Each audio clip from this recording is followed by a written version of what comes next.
If you found this message may be for you. I set the intention, this message and all of my messages find only who they're meant for and in divine timing.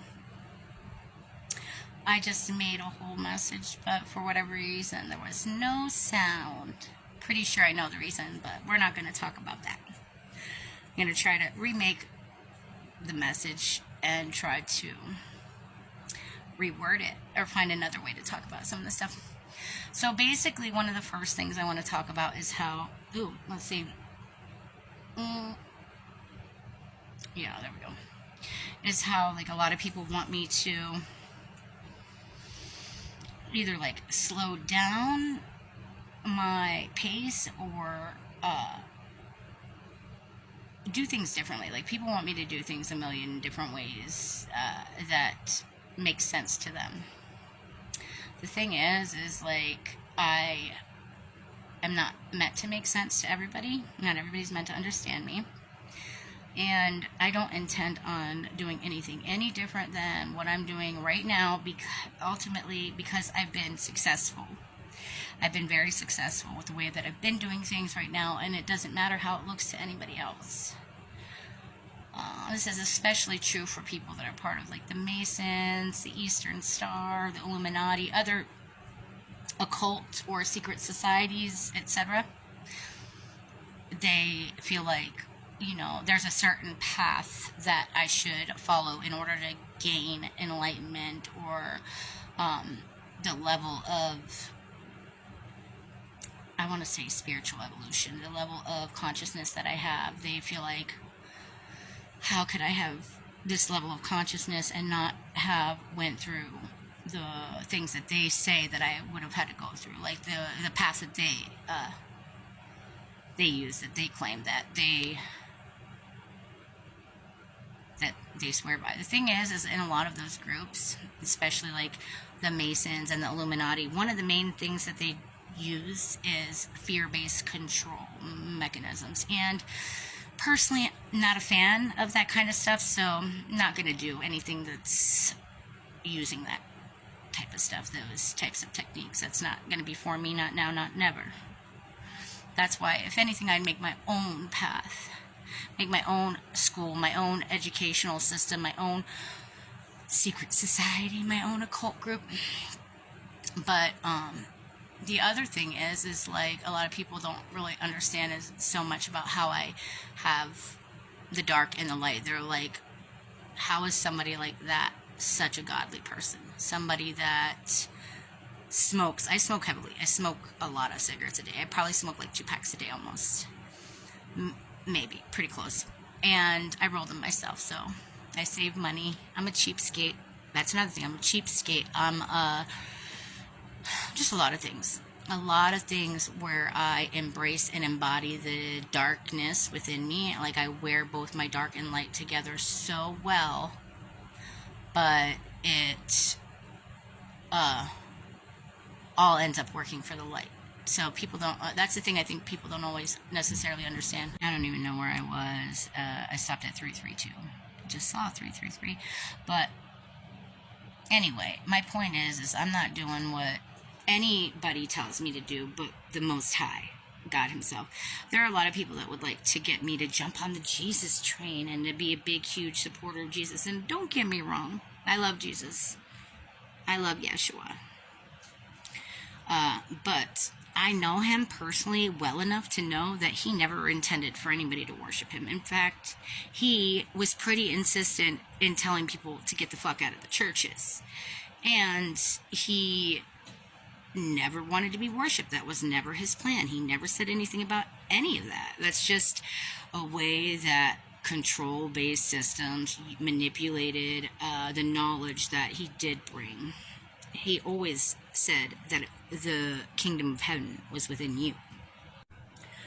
Anyway, my point is that a lot of people want me to do a lot of things their way, and one of the things they really want me to do is be a supporter of Yeshua or Jesus or whatever, maybe even Muhammad or other like Buddha, Muhammad, Jesus, fucking, it doesn't matter who it is.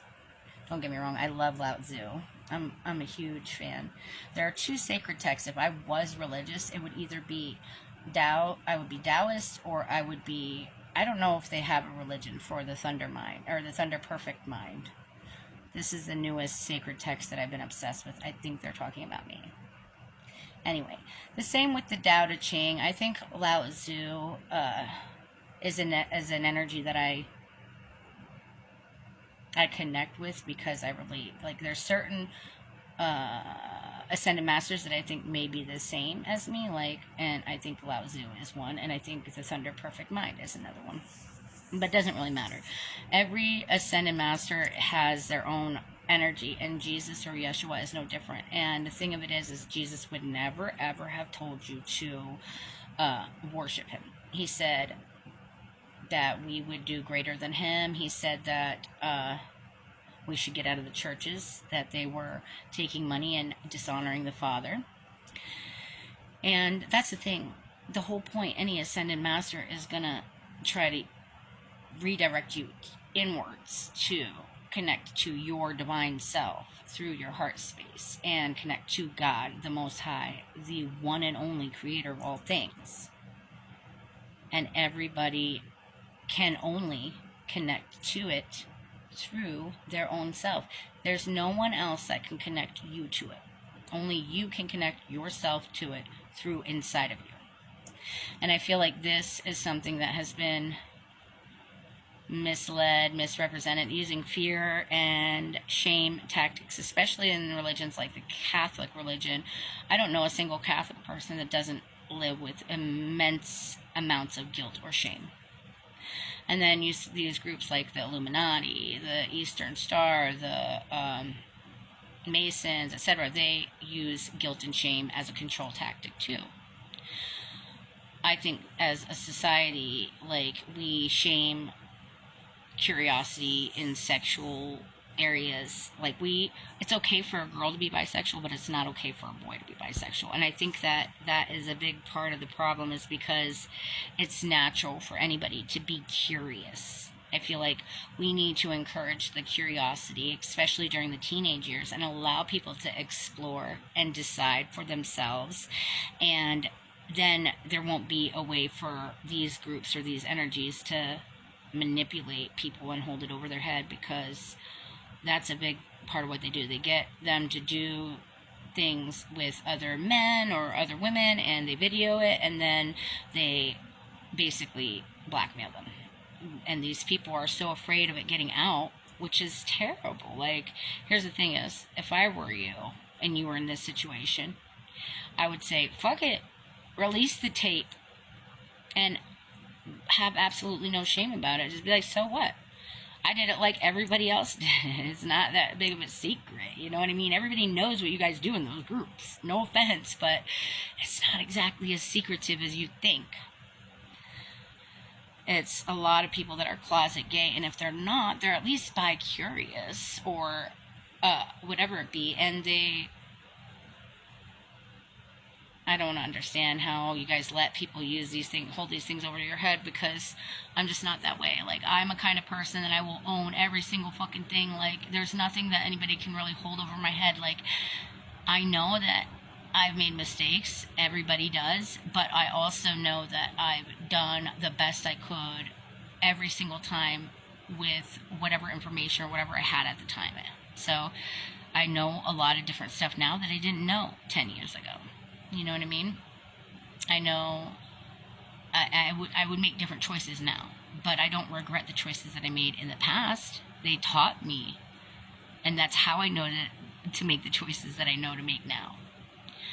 And one of the main things is never ever letting somebody hold anything over your head. You just do not, it does not matter what it is. If you think that there's even a smidge of a chance that somebody could hold it over your head, I'm a kind of person, I get out in front of it. I start telling everybody, this is the situation, and I think somebody's going to try to fucking hold it over my head. So, it is what it is.